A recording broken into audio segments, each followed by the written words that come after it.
What's up, good people? Garrett and Jamie here, a little bit early because we got a guest here on our 300th episode of the Lightning Round podcast. It just so happened that we're going to have a guest on this show. It wasn't planned, but I'm sure we'll have something else planned too for this momentous occasion. Welcome, everybody. We just want to jump on early because we had some news to drop here on Jerry Tiller. First of all, Jamie, how you doing? I'm great. It's Friday, and Yep. I'm ready for a nice, calm weekend. Hoping for a Chargers win on Sunday, but no, I'm great. Doing really well. How about you? Good, real good. I mean, it's Friday. This is gonna be a good way to kick it off here with you and Kyle, and we'll get into 49ers and all that. And also, just so you know, we're gonna hold Kyle to some of his hot takes in the past. I pulled some, and he's gonna have to answer to some of those. So we'll do that in a little bit later. But what we're talking about, Jerry Tillery. So we wanted to start off here first before Kyle gets in here and just kind of give you the rundown and some backstory on what happened with Jerry Tillery being cut yesterday. And it all started, and I know there's some details, but we'll just fill in the gaps here from what we got. It started earlier this year when Jerry Tillery didn't show up to OTAs. The majority of the veterans were there. They wanted him there early. He did not show up. He was a late go, and the team wasn't happy with that. But he ended up showing up, and eventually there was a conversation early in the year about his role. And his role early on, he wanted to be a full-time contributor, and it was very clear that he was not going to be that early on in his career. He's been a role player all year. He thought things would change when Austin Johnson went down this last weekend. The team let him know early in the week that they were going to use him, Braden Fajoko, maybe even some Joe Gazzaiano, and Tillery got upset. The team sent him off to kind of cool down and to come back to practice on Thursday, ready to practice. Tillery came into the building on Thursday. He was not happy. He was, quote unquote, mentally checked out, and they sent him home before practice even started. And that day, the Chargers decided to cut Jerry Tillery. They thought it was better to cut him than to drag the rest of the team down, let him pursue whether he thinks he's a full-time starter or not, pursue that with another team, hopefully. And it just was not going to work out with the Chargers. Yeah, I think the interesting thing is just looking back on how the offseason played out. They added not one, not two, but four defensive tackles in the offseason through free agency and the draft. And to, I guess, lack the self-awareness to realize that his role was going to be reduced and expect to be handed a starting job or a key contributor role. Despite all those changes, with clearly better players being added ahead of him on the depth chart, is a little, I guess it's interesting, a little concerning, kind of not understanding where he is on the depth chart. And, we talked about it a little bit during the OTAs of they've got to be frustrated. I mean, just from the outside looking in before we started getting these details, it was like, we were talking about a guy who they declined his fifth-year option.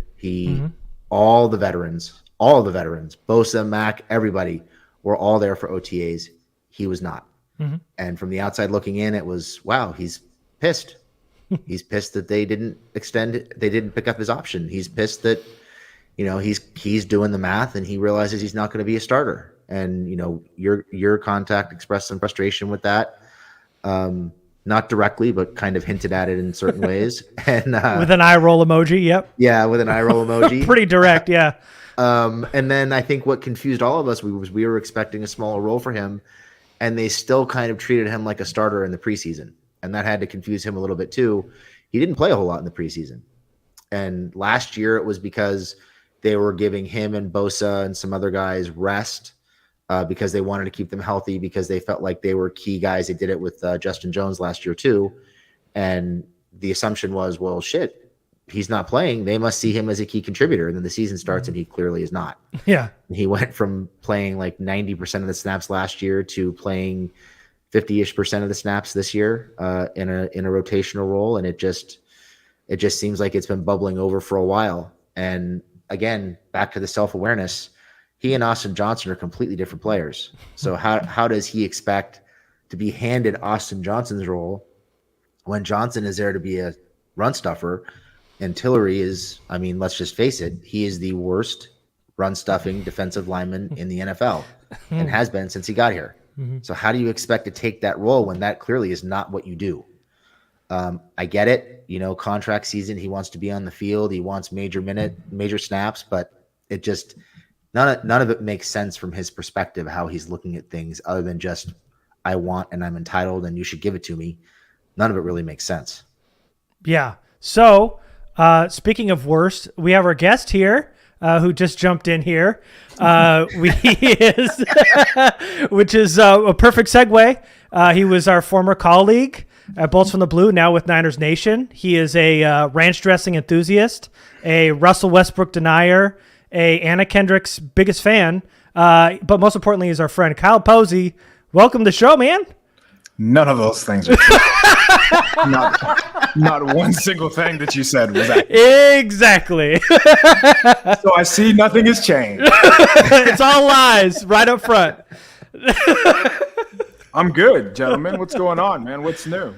Oh, man. Just doing this thing. I know you're contributing over there at Niners Nation. I know things are going good. How's everything over there in that world? You know how it is over here in Charger Land. I mean, you've been here forever. You know it's misery and everything else in between. So Niners treating you a little better? A lot of misery still over there. A lot of the same injury luck. I would say the difference between the 49ers and the Chargers is the 49ers are more entertaining in the sense that something happens daily, whereas when something goes down with the Chargers, you can kind of assume that it's going to be negative. Like it's going to be it's going to impact the team in a bad way, whereas you don't know what's going to happen with the 49ers, and I think that makes it a little more exciting. Yeah, of course. We knew the Chargers were making some kind of splash like the McCaffrey trade. That wasn't happening. But the 49ers, anytime. Yeah, I mean, if the Chargers were a serious organization, they would have a defensive line by now, but obviously that's not something they believe in. Hey, so real quick, Quisher wants to know, is this the super fan that went streaking after the Chargers picked Derwin James? Is that you? Is it? Freaking. That feels like pushing it. Definitely celebrated with us. But so let's get into it, man. Chargers are 3-1 on the road this season. They face the 49ers, which Jamie and I collectively think is a real bad matchup for the Chargers here. They're 8-6 all time against 49ers, getting the one important win in the Super Bowl, but we don't need to talk about that. Chargers won the last 5 meetings in a row, though. So talk to us about what you think's going to happen here. The Chargers are a team that can't stop the run. They just added McCaffrey. How do you think this whole game, just as a whole, is going to go down, and where you think it's going to been win and lost? Yeah, I think you hit it on the head there, just matchup wise, and then you're adding in Kyle Shanahan coming off a bye week with an extra week to just get Christian McCaffrey integrated into the offense. And speaking of McCaffrey, the last game that they played against the Rams, he accounted for 39% of the yards from scrimmage on offense. So that was when he was 9 days into the offense. So I imagine this time it's not a stretch to say he'll be 50%. So how the Chargers are going to attempt to stop the run is the big issue here. And the way that the 49ers kind of set their offense up, it's going to be a lot of McCaffrey and Drew Tranquil one-on-one. So if that is your plan, best of luck, Mr. Staley. Well, all I got to say is McCaffrey and Tranquil one-on-one is a hell of a lot better than McCaffrey and Murray one-on-one. Kenneth Murray, yeah. I'll take Between Tranquil Murray every day and of the week. Tillery, like how hard do you have to whiff on those early round picks? They found a way, man. And they traded up for Murray. What do you think they saw in Murray? They saw that athlete, I think. But I think they Because fell he in can love run with the fast? character. yeah. That's Lynn fell in love with the character. He's got the disabled brother, and he's helped take care of him his whole life, and he's just a stand-up guy. And I think they fell in love with the leadership and the character, and kind of ignored, the football stuff, the minor details of the football stuff. like covering. Yeah. That's that run Tackling. defense, all of it. Yeah. All the above. Reading, So filling gaps. Jamie, you wanna talk about Jimmy G, right? You wanna Actually, ask about it? Kyle kind of led into it, so he set Okay. me up. So I just kind of want to ask how they've had one full game with McCaffrey. what kind of changes in terms of schematic or situationally did they make in that one game, and what changes do you think they'll make moving forward to fully integrate McCaffrey in the offense moving forward? Yeah, well, it's tough to, like, when he was in Carolina, he had all eyeballs on him just because there were no other weapons. So now they can use him as a check down option, but they still have Kittle, Debo, Ayuk, so they can run their actual offense. And now Jimmy has, obviously one of the better check down options in the league. So the space that he's been able to get in these past 2 games has just been pretty incredible, knowing that like I said, it's him one-on-one with the linebacker, and he's won that matchup more often than not. So that, and then just having his speed, everybody knows that Shanahan runs like this outside zone, just trying to get to the edges in the running game. George Kittle kind of talked about it, and so did the offensive line coach, where having his speed helps him just because he's moving defenders more so than usual, and that just opens the cutback lane for them, and that hasn't been there. And I don't know if you guys have seen some of the 49ers running game numbers, but before McCaffrey got here, they could not run the ball, and they really struggled to do that. So he's given them another dynamic that they just haven't had.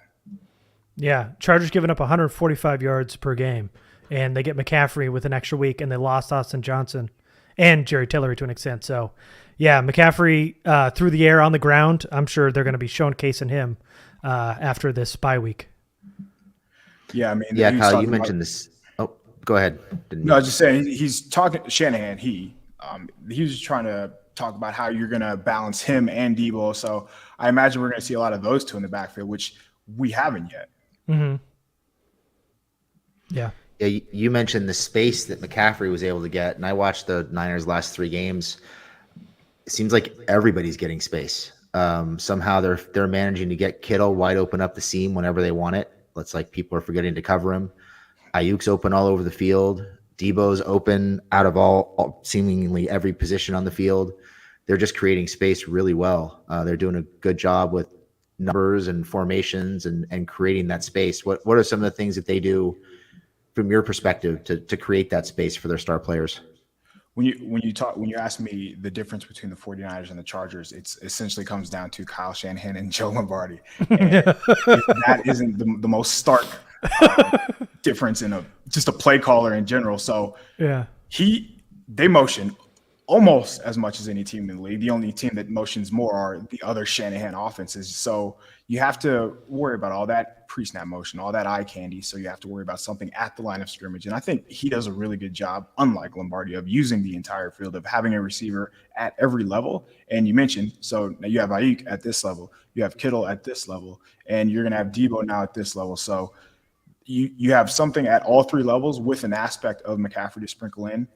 And then I think their speed is pretty underrated. So they're tough to keep up with. And then they're also very, very physical and good after the catch. So you add all that in, and that's why they're starting to hit on all cylinders. But to be fair, they drop the ball a lot. They fumble. They do some things where they shoot themselves in the foot, whether it's a penalty on first down, get behind the chains. And McCaffrey has clouded a lot of their issues, and they still made those issues when he's been on the field. But they're by no means this offense that's been hitting on all cylinders. Yeah. So, I mean, it's pretty easy to see how dynamic this offense is, and the fact that like Ayuk's been this like third down recipient, this monster on third down, on money downs and stuff, is just adding to this offense, getting McCaffrey and Debo and Kittle. Talk to me kind of about a weak point, just watching these games, because I'm just trying to find something here to encourage somebody out there that's a Charger fan. Seems to me that on the right side of that offensive line, the rookie Spencer Burford has had his issues this year. Doesn't seem to be on the same page with McGlinchey at time, or Brendel. Can you talk about the offensive line? Do you see that too? Yeah, there's no doubt about it. So they actually rotate their right guards, and there's, as you mentioned, the Brunskill and the Burford. Sometimes it's 50-50. Sometimes, they ride with a hot hand. I think they're trying to, what Kyle Shanahan said is they're trying to get the rookie experience without overloading him with information. And those two are pretty different as well. So one is an athlete, one's a high-end athlete who's, raw and has the strength and all that. The other is essentially the opposite, where He's technically sound, but he doesn't have the athleticism to get to his spots. So, and you can take advantage of both of them for both of those different reasons. Burford, sometimes he's not used to seeing what certain defenses present to him. So if the Chargers are going to get creative and run different kind of stunts and whatnot, the 49ers have had issues with that. Mike McGlinchey's given up 6 or 7 sacks, I believe. He's given up a sack a game, essentially. Mm-hmm. And there are times where he has some backbreaking holding penalties, or there's been games where Trent Williams hasn't looked like Trent Williams. And when I say that, this is how spoiled you are when you have Trent Williams. If he has one play where he messes up, everyone's like, the sky is falling. What's going on? And, I mean, their center too. Their center, he's starting for the first time in 3 years this year. So there are ways to get over, and the offensive line is probably one. But to be fair, Jimmy Garoppolo's primetime numbers, so people remember him with what he does against the Rams.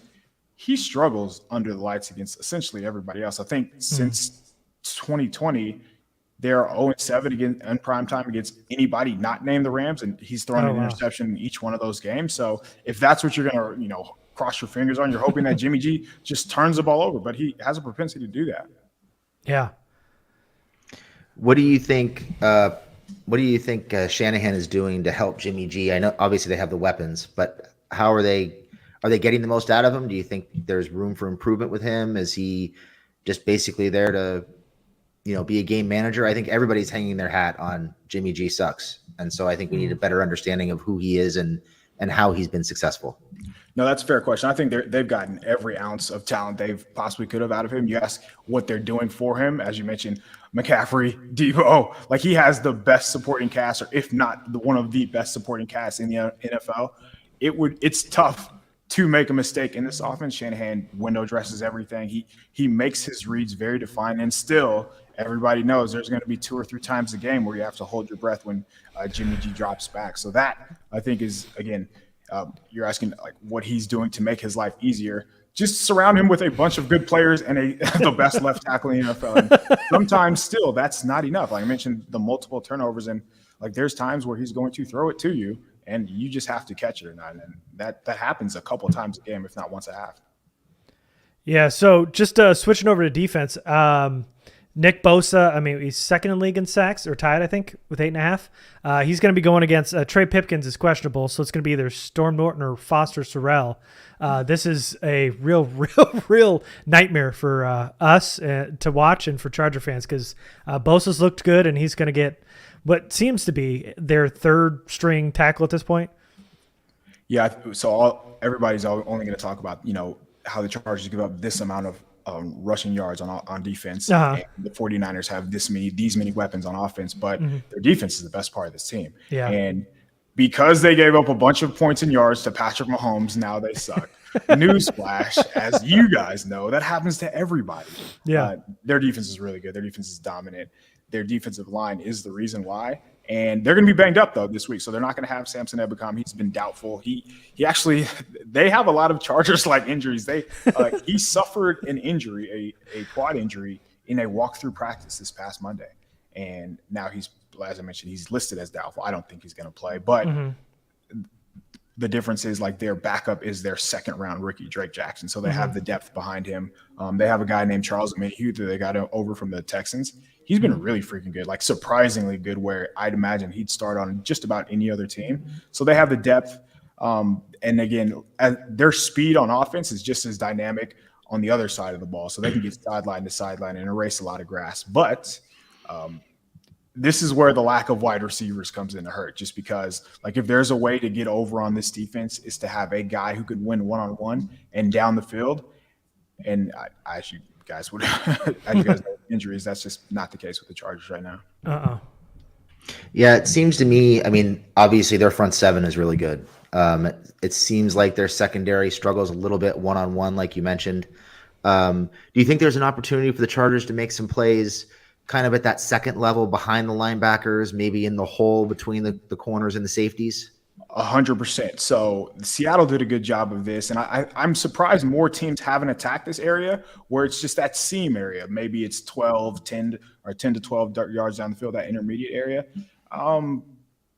Carter, I think, has a chance to do that, just because he seems like a guy who understands where to sit down in the offense, just understands where to find space. but you have to have time to do that, right? You have to trust that your line, your backup tackles now, if Pipkins doesn't play, is going to be able to hold up. And there are times where the defensive line gets after the quarterback in like 1.5 seconds. Sometimes it feels like they're cheating, or like it's like a video game, how quickly they're able to generate pressure.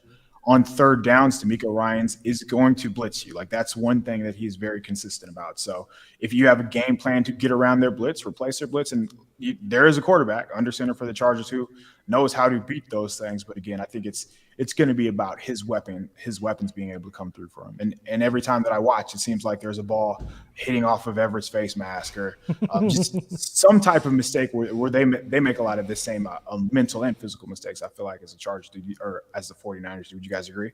Oh, yeah. Yeah, for sure. For sure. Yeah. There are a lot of parallels for sure. But I want to talk about my guy, Fred Warner. Is this just watching the 3 games to me? And I love your opinion on it. Is he better this year? I mean, it feels like he's almost on which is crazy to say, almost on a completely different level this year. Just from the couple of games that I got to catch, Fred Warner just seems like he's playing out of his mind. Yeah, there was one game he had where it was the first time where they're playing with a bunch of backups, none of their starting defensive line, and you can see he was kind of stressing, trying to do other people's job, and that led to him just making poor reads, and that's understandable. But I mean, yeah, by and large, he is as good as it gets as a linebacker. There's not much he doesn't do or can't do. His speed is one thing, but I think his intelligence, like the way that he's able to sniff out routes, and you can reference like his targets and whatnot, but there are plays that he doesn't make that aren't in the box score that are just unbelievable. But yeah, I think that there's no doubt he's the best linebacker in the game. And to me, he's more valuable than Nick Bosa, which is going to, like, that pisses people off when you say it, but what he's able to do for this defense and what they're able to get away with in coverage, you wouldn't think that they have these backup cornerbacks playing, or these day 3 slot corners and safeties. And I mean, they just signed a free safety off of the street before the season started. And again, Fred Warner is able to mask so much in that back 7. So yeah, there's no doubt. And I think the good news for them, for the 49ers this week, is they're getting back a pair of their starting linebackers next to Warner as well. So they're going to be at full strength in that regard. So Kyle, I know you coach. What would your game plan be offensively for the Chargers on Sunday night? If I were to be the defensive coordinator if you were the Chargers well, let's go both. Let's do offensive coordinator and then we'll do defensive coordinator. What would your game plan be? Yeah, so if I'm attacking the 49ers defense, I'm going to try to get the ball out. So if I'm going to try to throw those smoke screens, get it out now and make the corners tackle one-on-one, because as I mentioned, like, they're backups. I'm going to try to get like some type of rub routes, throw the slot fade, make their guys on the perimeter win. I am steering clear of the middle of the field just because that's where a lot of ruckus happens. That's where they, for whatever reason, they do a really good job of getting their hands up, just deflecting passes, that sort of thing. So if I can get them one-on-one, whether it's a safety, cornerback, I'm going to live and die there. And obviously you have to run the ball. There's no doubt about that. And Atlanta was able to do that. So if you can get downhill, I would say that is the best way to go about as far as running the ball. But if you're going to go east and west, you just have no shot. Mm-hmm. So would you lean more towards a power running scheme against the 49ers? That's what seems like it works to me, is getting downhill, like you mentioned, and creating double teams and matchups and going that route. Yeah, you have to more of a power scheme for sure. I mean, you can run a zone scheme, but it has to be inside. I think I just, like, if you're going to run at Bosa or at one of their premier athletes and let their linebackers, who are probably the strength of their team as well, just get a head start and just make it into a track meet, you're never going to win that race. So answer this question. You got to watch Joey. Who's the better Bosa? Is it Joey Bosa or Nick Bosa in their prime? Who you taking? Yeah, I mean, is Nick even in his prime yet? He's a year removed from an ACL. And at the same time, have we seen the best version of Joey? Like, they're both really freaking good. And this is like picking 1A or 1B. I think if you were to take a poll of like the best edge rushers in the NFL, everybody would come up with these two in their top 5. I think Nick is a little better technically. I think that he has just a little more juice, and I would give the nod to him. But again, like, if you were to ask me Joey Bosa against anybody else, I can make a very compelling argument for that person. So, yeah. I don't think there's really a wrong answer here. Yeah. All right. You kind of ducked it, but I hear you. There you go. Hey, so 49ers are favored by a touchdown. And I got to ask you, just a little inside information. So after Jerry Tillery got cut, the locker room was playing Playboy Cardi Shooter. And then today in the locker room, they're playing Hard to Choose One for Future. Does that change the money line to you? How hyped they're getting in the locker room pregame? Do they know that there are songs that are from this decade? So my answer is no. Now I'm definitely going to bet on the 49ers. Oh, man. That's funny. Oh, you cracked me up. All right, Jamie, got anything about the 49ers before we get into some of these hot takes that Kyle's got? Yeah, just to circle back, if you were the defensive coordinator for the Chargers, if you were Brandon Staley and Ronaldo Hill, how would you put your game plan together to stop the 49ers offense? Yeah, you have. So what a lot of teams have started to do, at least this season anyway, is try to take away that outside running game. So they're putting like linebacker, and almost egregious. So you have to run in between the tackles.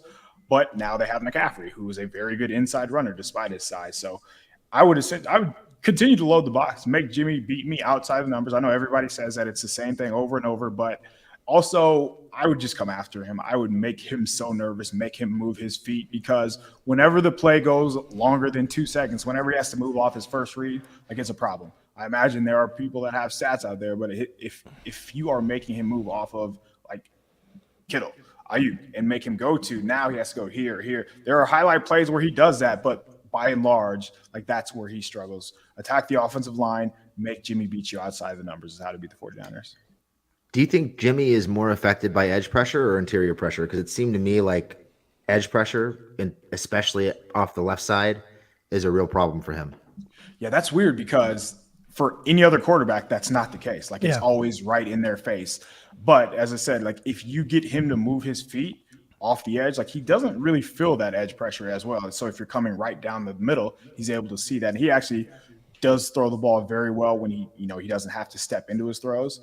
So I would agree that it is edge pressure, but like, you have to beat Trent Williams if that's the case. And they usually do put help over to the right side with Mike McGlinchey as well. All right, so why don't you give us a prediction here? Who do you think's winning this game? Give us a little score. I think the Chargers are going to struggle to score in the first half. I think obviously they're going to have to figure out a game plan in the second half. I think it's going to be lower scoring across the board. I would imagine 24-13. Okay. And they're going to cover too. Jamie? I think I'll go 30-20. Ooh, so it's going to be a high-scoring affair. I think so. Do you think there's going to be a lot of big plays? Because the reason I say 13 is the 49ers, like, the way to score against them are those big plays. Like, you have to go up top, or you have to hope that they miss those tackles on those screens or those quick throws. And I don't think the Chargers are dynamic enough or have those weapons to be able to put multiple drives like that together. That's why I came up with 13. Yeah. Yeah. I don't think the Chargers are going to – I have the Chargers losing this game. So I'm picking the Niners to score 30 and the Chargers to score 13. I just don't think they're going to be able to move the ball. What did I say? Did I say 30? 20. 30-20. Sorry, my bad. Yeah. I think it's going to be – I think the Chargers are going to try to slug it out early to protect Foster Sarrell and Justin Herbert. I think it's going to be kind of paint by numbers, where they're going to come out and try to run it early and find out that they can't. And I really worry about Joe Lombardi and Stick with that fast, instinctive linebacker core in that 5 to 10 yard range, jumping some stick throws and turning the ball over and getting good field position for the Niners. So that's kind of how I see it going. I think the Niners will get some chunk plays in the running game. I think they'll probably get a couple chunk plays out of either Kittle or Ayuk and have a day. Yeah, I've got the same. It's a clean sweep. I think 49ers win this one. I got 24-14. I think it's going to be kind of low scoring. I think it's Chargers going to fall in a hole again, probably go 10 down 10 plus again for the fifth week in a row. And I just don't think they'll be able to mount a comeback there, and it's going to be tough for them, man. I don't know how they stop McCaffrey or Debo. I don't know how they do it. I don't think they've got the speed to really cover, and they're not they're a pretty explosive team that I just don't think the Chargers can really hang with. I think Kittle gives them problems too, and probably Ayuk. They're just everybody. so balanced. They have so many weapons to go to. You can't cover all of them. Yeah. Ayuk's really been coming on strong the last few weeks. Yeah. All right, Kyle. Well, I've got some hot takes here that you've tweeted out in the past, and I want to put a couple of these up, and I want you to answer for a few of them. Okay. So this first one here is kind of an oldie but a goodie. It is the hot take cannon Buckner over Bosa. I regret nothing. Wow. I love Buckner coming out, man. I thought he was very good. And he is. Like, he's still really good. He was an all-pro. But he's not as good as Bosa. And he is as consistent, but Bosa takes his game to another level, and I don't think Buckner has done that. And again, it's tough to say about him because he has had breakout seasons, but there are just so few flaws in Bosa's games. Just a bad take. That's what that is. Now, which, is going to happen. And you really couldn't have gone wrong in that draft class when we were all fighting over Joey Bosa, Jalen Ramsey, or DeForest Buckner. I mean, you really couldn't have gone wrong with those three when we were arguing over it. Let's go with another one here. This is a list of hot takes here.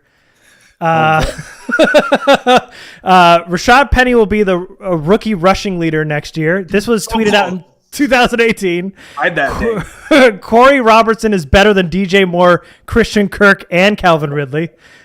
Vita Vea and Deron Payne won't produce like first rounders should. You're probably right on Payne. Do you think Vea has done enough to be warranted a first round pick? Yeah, he was incredible last year. There's no doubt about that. Yeah.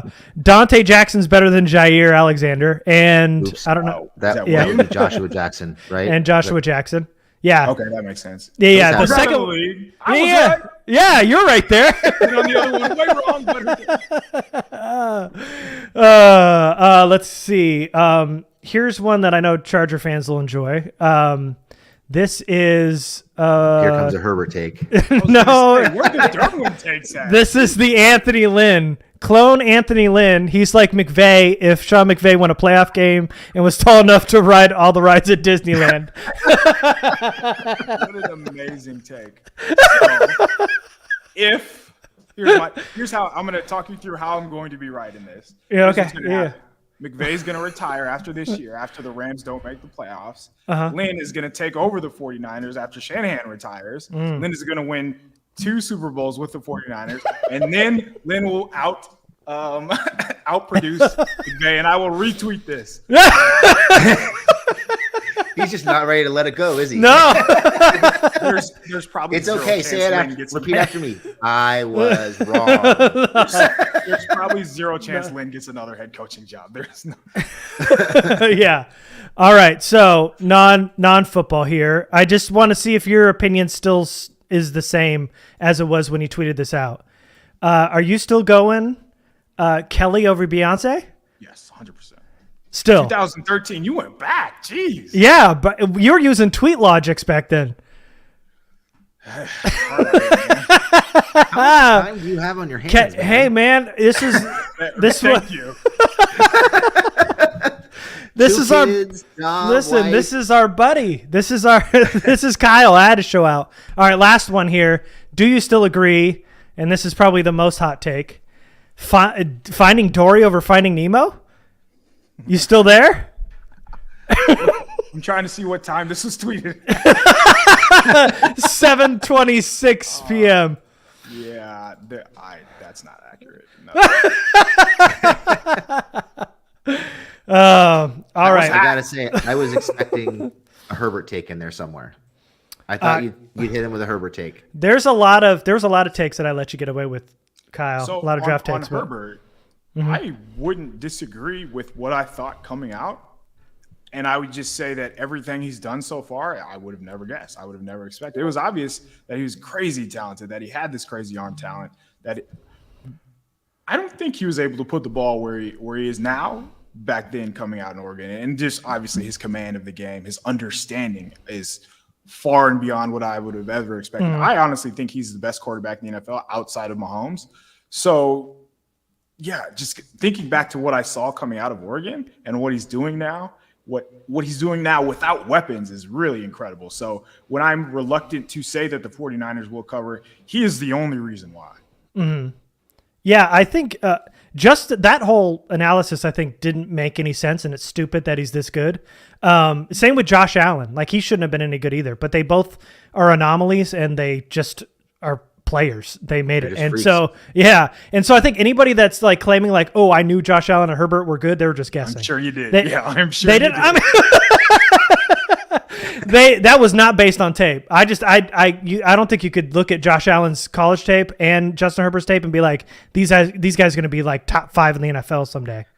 Allen was not good as a rookie, by the way. People always forget to bring that part up. But Herbert, he wasn't bad, but the jump that he made is just unlike anything we've really ever seen. So, yeah, I think that's where people get lost. And it's easy to point back now and say that, yes, I was right. Yes, I liked him once upon a time. But to this extent, come on, don't lie to our faces. No.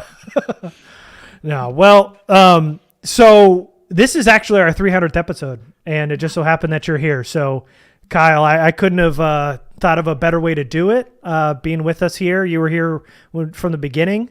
When we started Bolts from the Blue, we really appreciate you. I know we were giving you a little bit of shit with the takes and stuff, but you know that we love you and we think the world of you, and we're proud of you and everything you've done at Niners Nation. So thanks for joining us. We appreciate you. Guys. Thanks for having me, being on, Kyle. It was good to have you on. Yeah. Anytime. Always, man. Love you guys. Take care. All right. Okay, guys. We will head out, and we'll see you after the game on Sunday. We'll see you next time. Thanks, everybody.